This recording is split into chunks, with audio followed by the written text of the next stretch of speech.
بسم الله الرحمن الرحيم وصلى الله على محمد وآله الطيبين الطاهرين. Hello everyone and welcome to another session of this class studying of human nature, anthropology or anshanasi or insan shanasi in Persian according to Quran. So until now, we discussed the studying of human nature, and before that, because this is the first session after the month of Ramadan, I would like to say to you Eid Mubarak, and I congratulate Eid al-Fitr to all of you, and I hope that all your worships and du'as are accepted during the month of Ramadan. Previously, we talked about various things about the studying of human nature. First of all, I think that we talk about the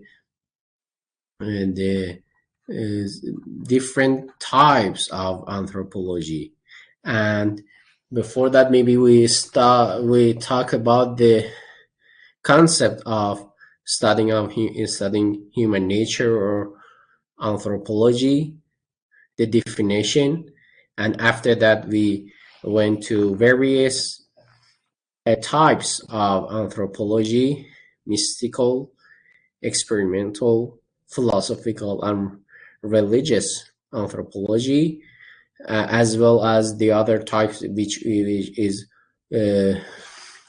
partial anthropology. We talk about partial anthropology, and we talk about macro or holistic anthropology. And then we went to the necessity and importance of anthropology, and we talk about anthropology according to human worldview, and then we want to talk about anthropology in the framework of Quran. I think we reached this point about not anthropology in the framework of human thought. We talked about this, about the meaning of life. Yes, that anthropology gives meaning of life and rationality of social system, the existence and validity of experimentary human sciences and basis of human sciences, and social researchers are dependent on anthropology. We talk about in the framework of human thought. This is anthropology in the framework of human thought. But then in this session, we want to talk about the importance of anthropology in the framework of Quranic teaching. So, and then we go to the next chapter, because this is the part of the first chapter, and if we have time, we can go and study some details in about the next chapter, which is chapter number 2.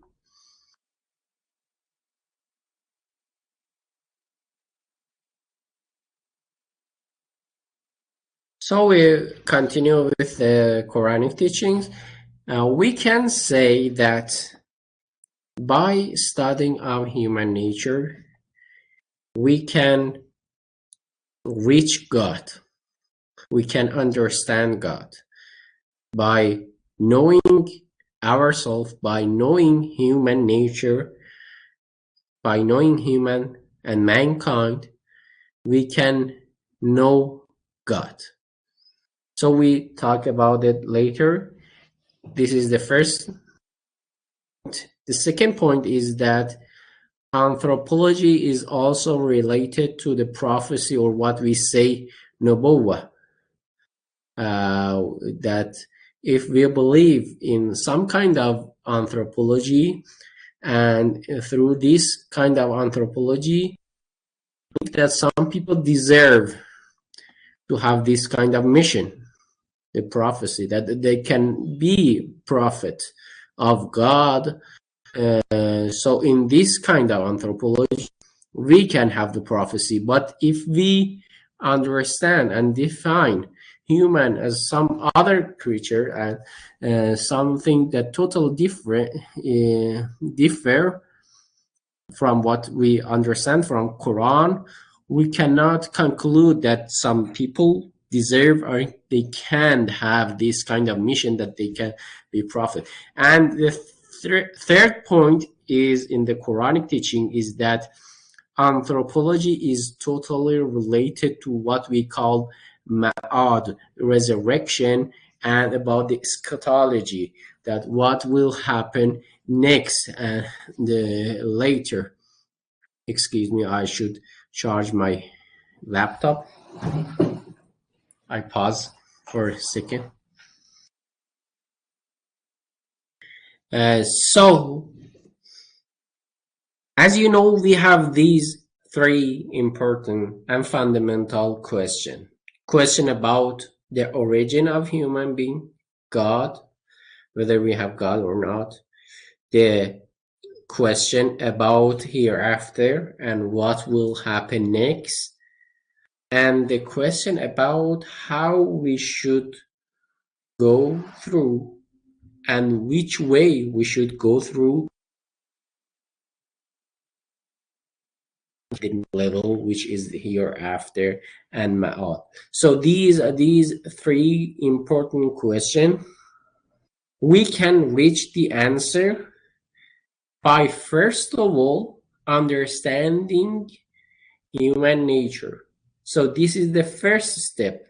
If you want to go to the origin of human, the next thing that happened in hereafter and resurrection and ma'ad and eschatology, and the way and whether we have some kind of guidance, and Rasala, the prophecy, so which the way that the guidance from God, which the prophets, they can guide us to go to the right direction for hereafter. So all of these important fundamental questions of human being are totally related to studying of human nature, and it is also about the necessity of studying human nature. So we go to the relationship between, first of all, we want to explain more the relationship between knowing, understanding human and understanding God. As you know, we have two types of knowledge in Islamic philosophy. We have two kinds of knowledge. First, present knowledge, or al-ilm al-huduri, what they call, which we can translate somehow indirect. We can translate it as direct knowledge, which doesn't need any intermediary to reach to the knowledge. For example, if you feel hungry, you just feel it. You feel yourself. You feel your emotions. Yes. If you burn your hand, you feel it directly, and you don't need anything in between. Even you do not need any concept. But sometimes you go through an argument. Yes. So in argument, to reach some kind of knowledge, this is some kind of al-ilm al-husuli, acquired knowledge, the indirect knowledge. So you go to some concepts and or some sentences, yes, first of all, to understand something. So you do not feel it, first of all, you go through some kind of other experiment or other knowledge to reach this kind of knowledge. For example, the knowledge that the water could be boiled in 100 degrees.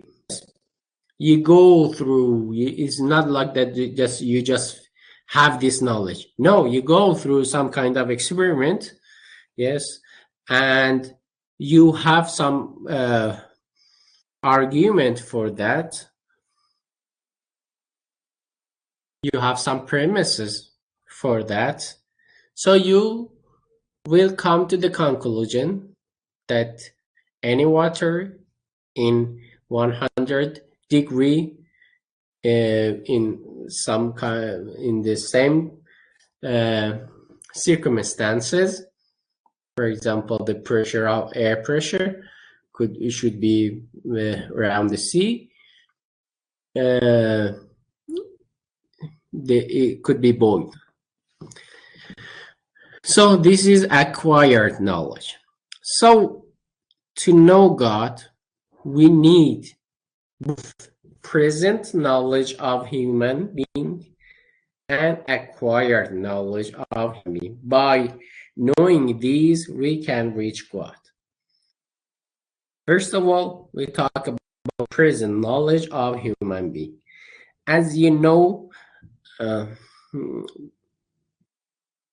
we have some kind of this present knowledge, maybe in mystical point of view, mystical understanding and mystical anthropology. What the mystics are doing is some kind of present knowledge, so they understand themselves directly by contemplating on themselves. They understand the essence of themselves. So if you understand the essence of yourself, you can reach that you according to what, for example, philosophers like Mullah Sadra are saying. If you understand yourself, you will understand that you are nothing but need. You need something. You just in need. You are what they say you are in faqr. You need. You are poor in your essence. And this is what the Quran says, Antumul fuqara'u ilallah. You need God by yourself. So if you contemplate on yourself, you will understand. So by understanding this truth, you will reach that you need God. So that's it. That you understand God. I'm not saying that you can understand totally what God is and what all attributes, but this is the way. But what I say is that this is a way to understand God. And this is a very good way. And this is because by this understanding, you will have no doubt. Some understanding, yes, you will understand, for example, acquired knowledge, you will understand that you have God. But at the end of the day, maybe you come to the conclusion, yes, I have some proofs, I have some arguments for existence of God, but I do not feel that my heart is certain about that. I have some doubt also, maybe, but if you understand it directly, because it's the direct knowledge, you will have no doubt about this kind of knowledge. So this is the first kind of knowledge which we say that it is present knowledge, al-ilm al-huduri, and the second one, which we said that al-ilm al-husuli, or acquired knowledge. This is also some kind of way to understand God, understand the secrets and wisdoms of God, which He put within the existence and the essence and in the body and the soul of human being. So if you understand yourself in this kind of way, that you will can understand God. If you contemplate on what you will have, this is kind of knowledge, what the attributes of human being. So you will understand that human being is different from other creatures. Yes. And as the Quran says that he is the successor to God's Khalifatullah. قال إني جاعل في الأرض خليفة. Allah says that I will put the successor on the earth. So human being is not the other animals and other creatures in the world. Is different, and it could be some kind of, we say that a human being, because he is the successor of God, he could be some kind of manifestation to all the attributes and names of God, because you know that God has many names and many attributes, and human being, since he is some kind of some kind of successor to God, could have some manifestation of these attributes, but limited.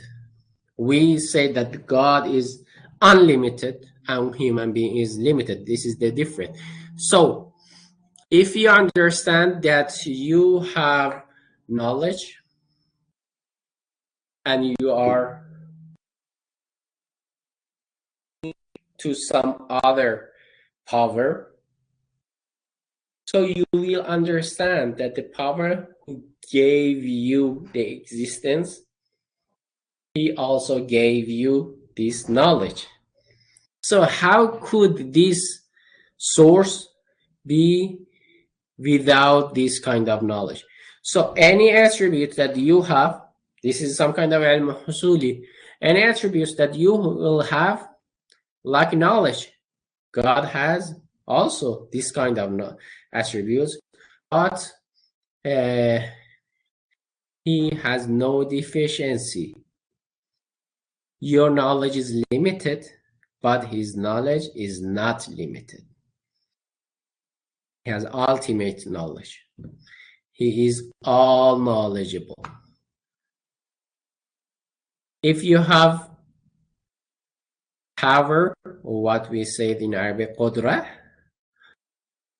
and somebody who gave you existence, he has kind of attribute which we say that he is qadir, but is not qadir and powerful as you are.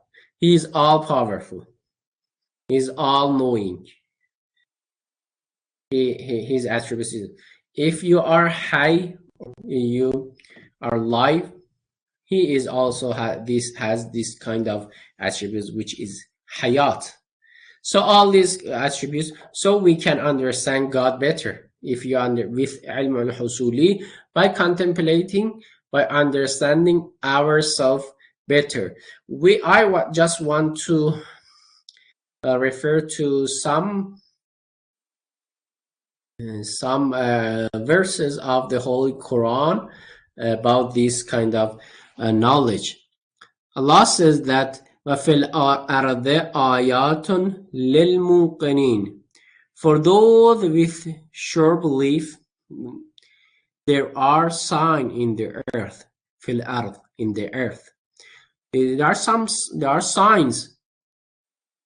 Signs of what? Signs of God, yes? And وَفِي أَنفُسِكُمْ أَفَلَا تُبْصِرُونَ, and also in yourself. Can you not see? So you should find the signs of God within yourself. The other verse of the Holy Quran which I want to refer is سنريهم آياتنا في الآفاق وفي أنفسهم حتى يتبين لهم أنه الحق, and we will show them our signs.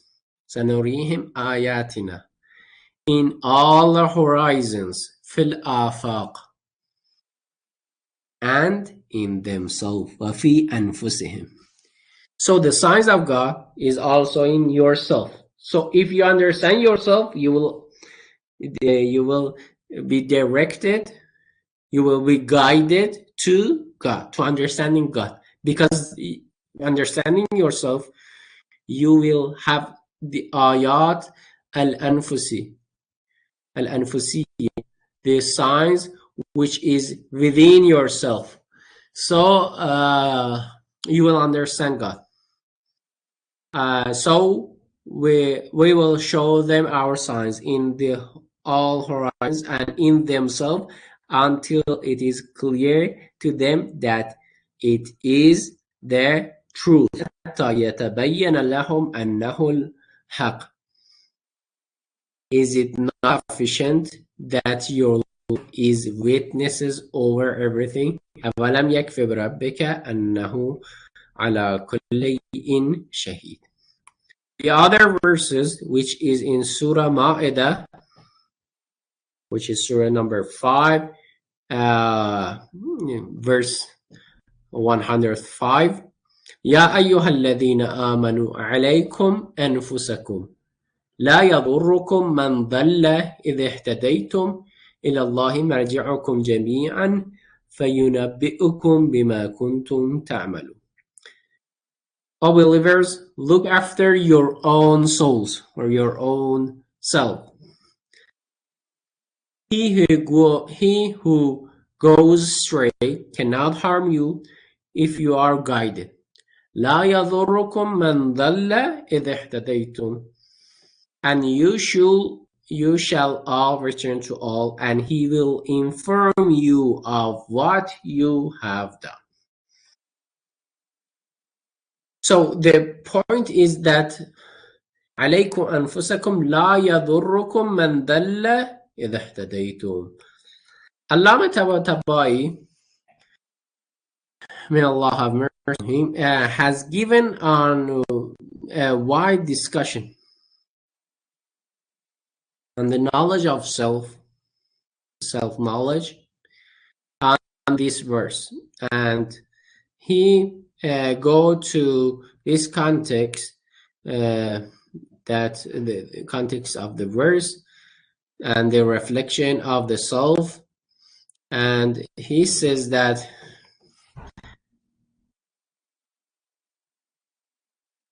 because the beginning of this verse emphasized that you should find yourself and think within yourself, then it says, so the first part of the verse says, عليكم أنفسكم, look after yourself. Yes. So because the first part is emphasizing that on this, the second part is Quran says لا يضركم من ضل إذا اهتديتم.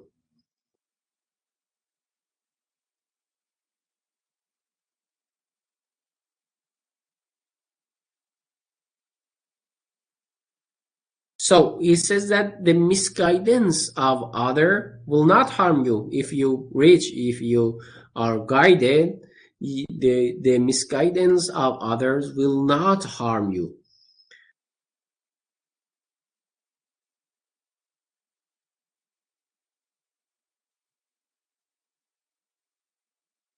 And we can say in the Quran, as we have these kind of verses that by knowing yourself you can know and understand God better, we have also other verses that by forgetting yourself you will forget God. So by knowing yourself, this is the opposite side, the opposite aspect. Yes, if you understand yourself, you will understand God. And if you forget yourself, which is that you forget who you are, why you are here in the earth, what is your purpose. So if you forget everything about this, definitely you will forget God, because this is why you forget yourself. So this is very clear. The verse is saying that وَلَا تَكُونُوا كَالَّذِينَ نَسُوا اللَّهَ فَأَنْسَاهُمْ أَنفُسَهُمْ أُولَٰئِكَ هُمُ الْفَاسِقُونَ. Do not be like those who have forgotten Allah, so that He has caused them to forget their souls. Those, they are the evildoers. So it's not like that God decided, like that we decide to misguide some people or cause them to forget themselves, but this is the conclusion. This is the cause and effect. If you forget God, so you cannot understand your essence, and you cannot understand that you need God, and you cannot understand that you have some kind of cause, that you have cause for your essence, why you are, why do you exist. So if you do not have this answer, so you cannot understand yourself. This is the conclusion. If you forget God, you have any idea about who you are truly, and you cannot totally find a way to reach salvation, because first of all you should understand yourself. What is my purpose in life? Who created who did created me? Who created me? And then you go for some kind of guidance to, if you have some kind of hereafter and afterlife, you will have some kind of salvation here and in hereafter. So if you do not understand your origin, you do not understand yourself. And in traditions, we have these kind of concepts about understanding ourselves. This was what we have talked about in the Holy Quran, but in the traditions and hadith and ahadith from the infallibles, from the Prophet Muhammad, peace be upon him, and his pure progeny, and Ahlul Bayt, that the 14 infallible, all of them, we have some kind of traditions in our books about understanding ourselves. And we have this saying from Imam Ali alayhi salam about the way to understand God is understanding ourselves, that we have man arafa nafsah faqad arafa rabbah. Whoever understand himself will understand his Lord. So this is the way. If you do not understand yourself, you cannot understand your Lord. And this is also indicate that understanding ourselves is not something very easy, because understanding our Lord totally is some very difficult. So as much as you understand yourself, you can somehow you can have some closeness to understanding Allah. This is what this tradition is implying.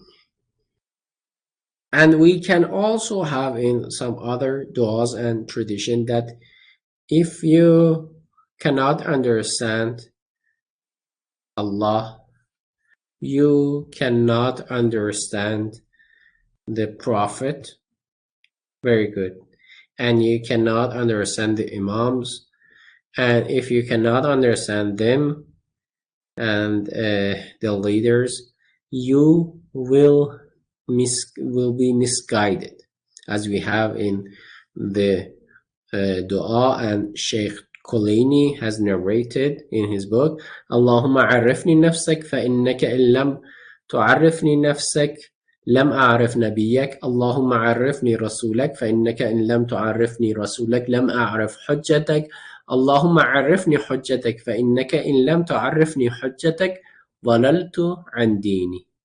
So this is the way you understand yourself, you understand God, you understand God, you understand the Prophet, you understand Prophet, you will understand that this Prophet need to have some kind of successor, and the some successor after him.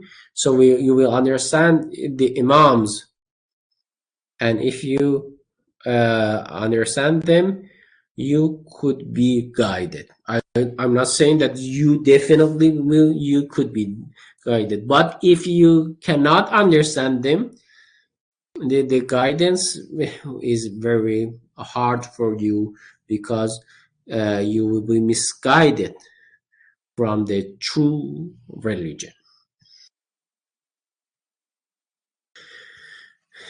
So this was what I could say about the relationship between knowing ourselves and knowing God. The second thing is that the relationship between anthropology and prophecy. So the first was about the relation between anthropology, or a studying of human nature, and the origin, or God, or Tawheed, and knowing God. The second is relationship between anthropology and prophecy, or Nubuwwah.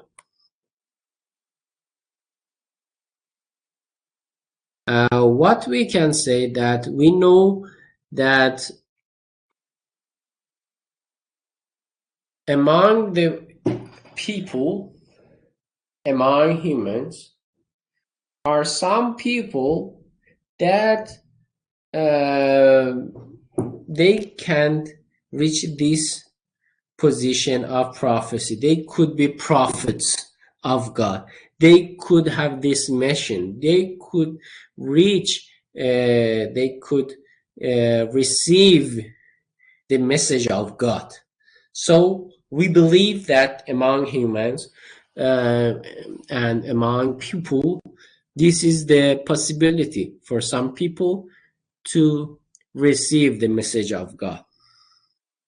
But throughout history, there are some doubts about whether or not humans deserve to have this kind of mission, whether or not humans deserve to receive this kind of message from God.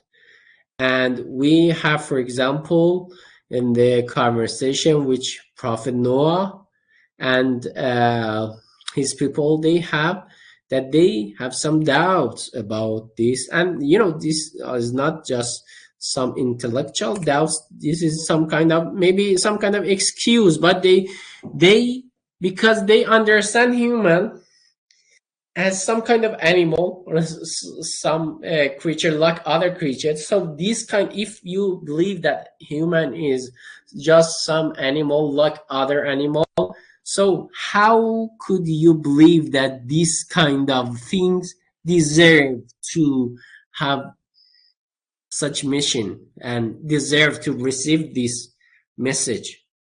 ولقد أرسلنا نوحا إلى قومه فقال يا قوم اعبدوا الله ما لكم من إله غيره أفلا تتقون.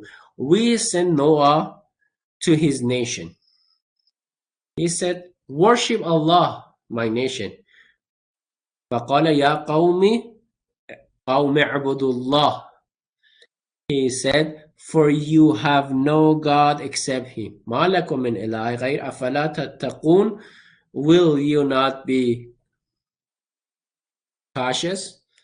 And what they said that فقال الملأ الذين كفروا من قومه ما هذا إلا بشر مثلكم يريد أن يتفضل عليكم ولو شاء الله لأنزل ملائكة ما سمعنا بهذا في آبائنا الأولين.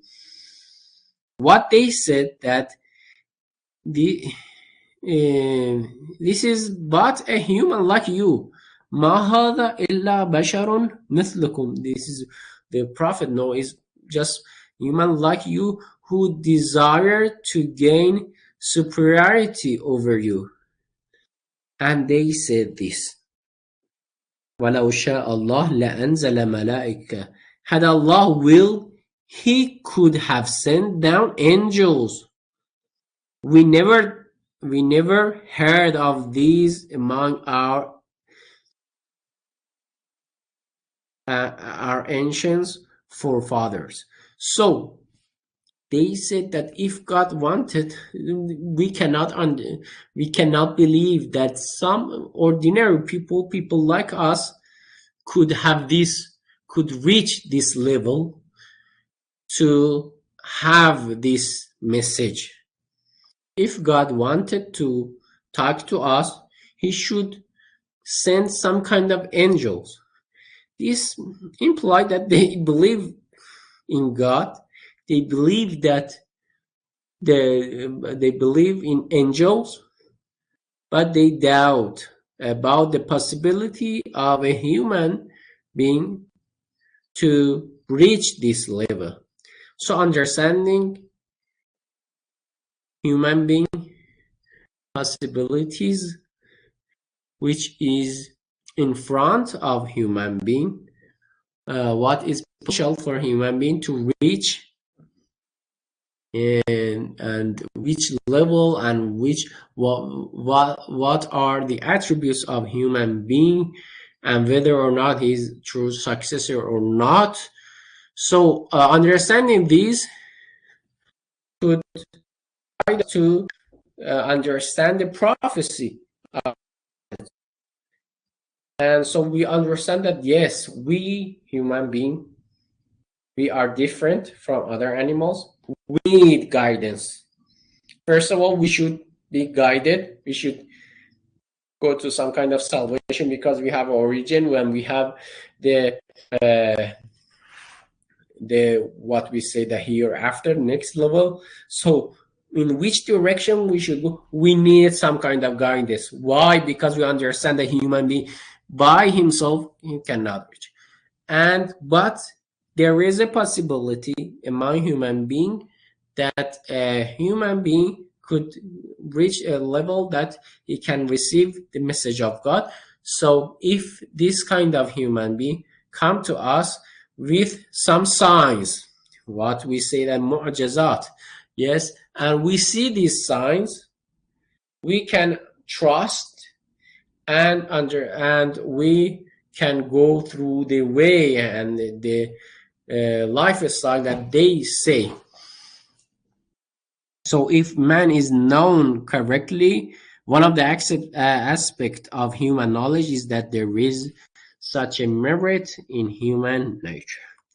The third thing that I want to say, that the relationship between anthropology and resurrection, and this is the third and the last point of this part. So about resurrection, hereafter, and the relationship between this and studying of human nature. We have this question that how many dimensions does human have or possess? We say that human being they have just one dimension, which is what we say that, or one aspect, which is the physical aspect. So in this understanding, sorry, I should pause for a second. Excuse me, I should pause this to answer my phone. I think we reached this part that if you understand that you have just one dimension, one aspect, which is physical, so the way that you should go through to reach to the conclusion that you have some kind of resurrection and there is a hereafter is totally different, and it's very hard, and some people say that there is no way if you just believe in physical aspect only. But if you believe that human being has two dimensions, one is physical, the body, and the second is soul. So in this interpretation of human being, you can understand, you can interpret the resurrection by saying that by dying and by death, the body will be the soul will be remain, and the body just will be disintegrated. Yes, and by this assumption, you can understand that you can have soul remain, and in the resurrection it will return to the body. So if you consider man as having a soul that can survive independently of the body, then resurrection will be acceptable. However, if we do not recognize such a dimension of for human being, for human existence, the issue of resurrection will not have a reasonable assumption. Because if the human being is the same body that disintegrates when it dies, the assumption that the same human being will be resurrected again is an unreasonable assumption. Because the person who will be resurrected later will be different being. Because the body just you do not have access to the body. So if in the future you will have some kind of resurrection, this is not the same body.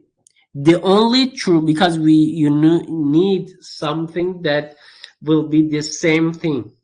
So the body is totally not the same thing, but you can understand that the soul is the same thing. The only true assumption of resurrection is based on the fact that when a person dies, his soul remains to return to his body. Therefore, the issue of resurrection also based on the recognition of the truth of man, which is his soul as a being that can survive. So you can say that the reality of a human being is his soul. If you say this, even if you believe that a human being has two aspects, soul and body, but you do not say that the real reality is his soul, the understanding of resurrection is very totally different. If you say that no, yes, I believe that he has two aspects, but the reality is the body. But if you say no, no, the reality is the soul has the body as a tool, but the reality is soul. You understand everything by soul, by your soul. So if you say this, you can interpret resurrection correctly.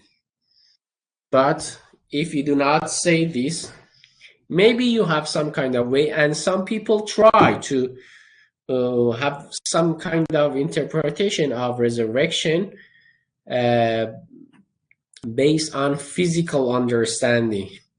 I believe, know, I do not know in Islamic scholars, but there are some Christian scholars who are physicalist or reductionist, and they understand it by physicalism or reductionism. They interpret it in some way, but they have a very hard way to go through. And at the end of the day, I cannot say that they were totally successful to interpret hereafter and resurrection based on physicalism. So, studying of human nature is totally related to these three fundamental questions: the origin, the way, and the way and path, and what happened next, and resurrection and hereafter. And the next thing before we end this chapter, I want to go through that the crisis of contemporary anthropology and its dimensions.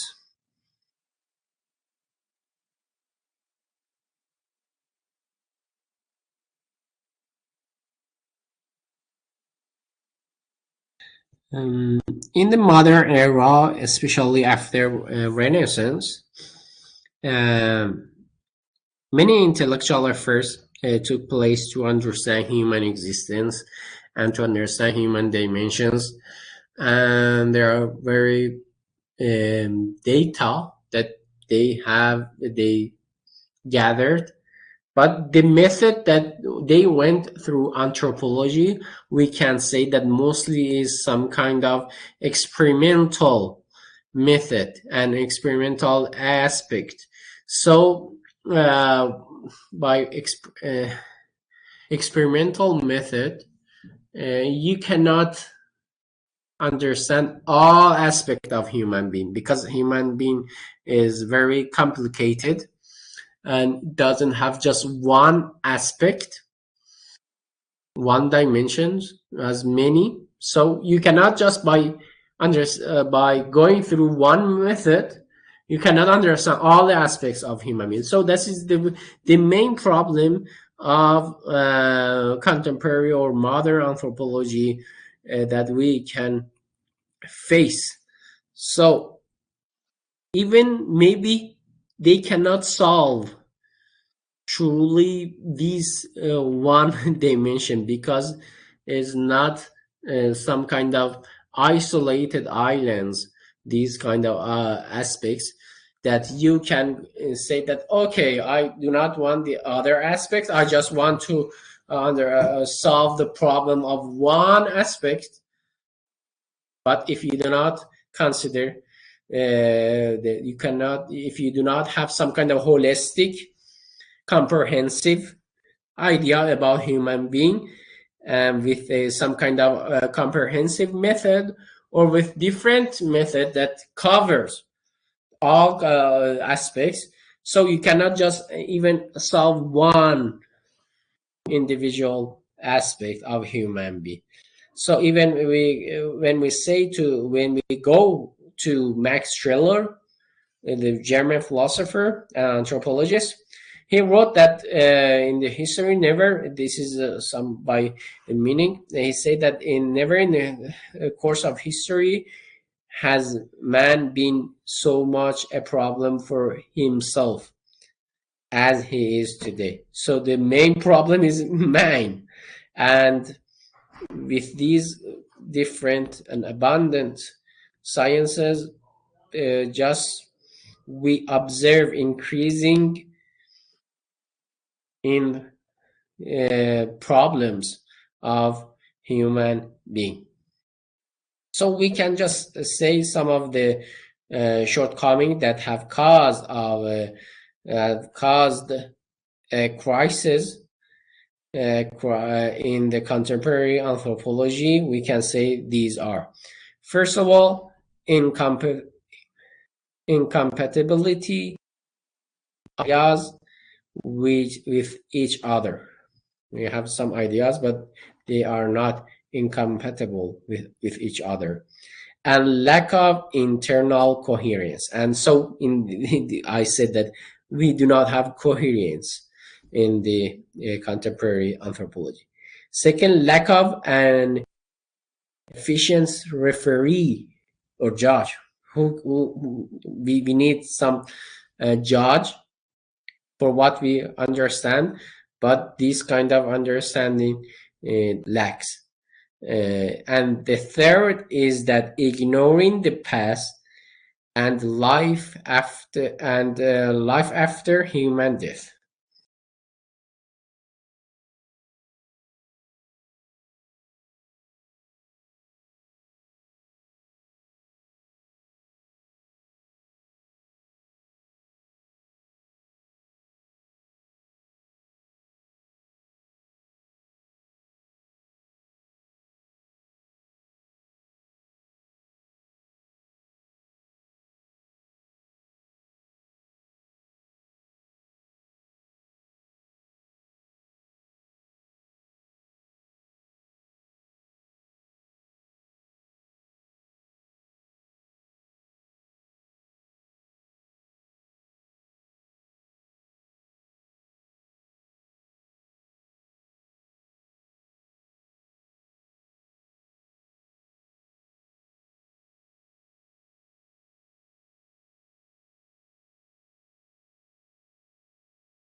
So these are the three. Maybe I could write it down now here. Let me check if I can have.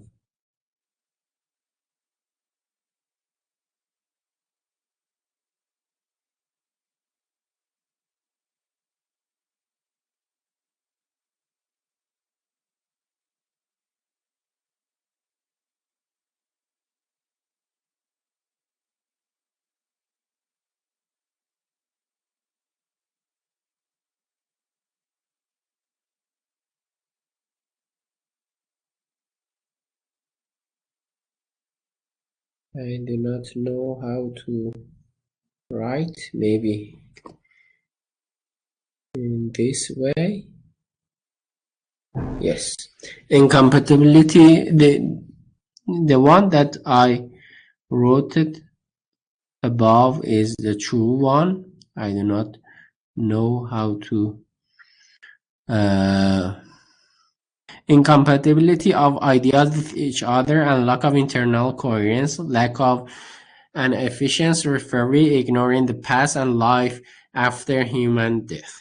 These are the three problems of contemporary uh, contemporary anthropology. And we should go to the characteristic of religious anthropology, but I think that we went out of the time. Inshallah, in next session, we will conclude this chapter and we will go to to the next chapter, but I hope that you will take part in these classes, because with your absence is very totally hard for me to continue, and to it is like that I am just talking to myself. I need, really, I need to talk to you to understand that whether everything is clear or not. So do not have doubt to uh, have contact with me. I can write it down, my number here. In case you need anything, you can uh, you can contact with me through WhatsApp. I will be glad to help.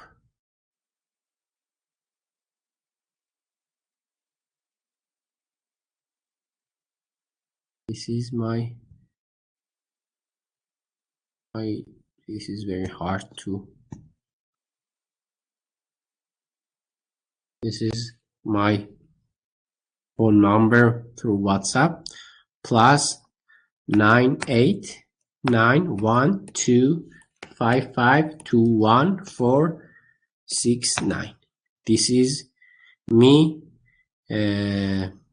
Muhammad Sadiq Siddiqui. As I told, this is my phone number. So contact with me if you have any question. And also there is this is my Gmail, Sadiq 280 at gmail.com. So this is my Gmail. Until next time, I say في أمان الله والسلام عليكم ورحمة الله وبركاته.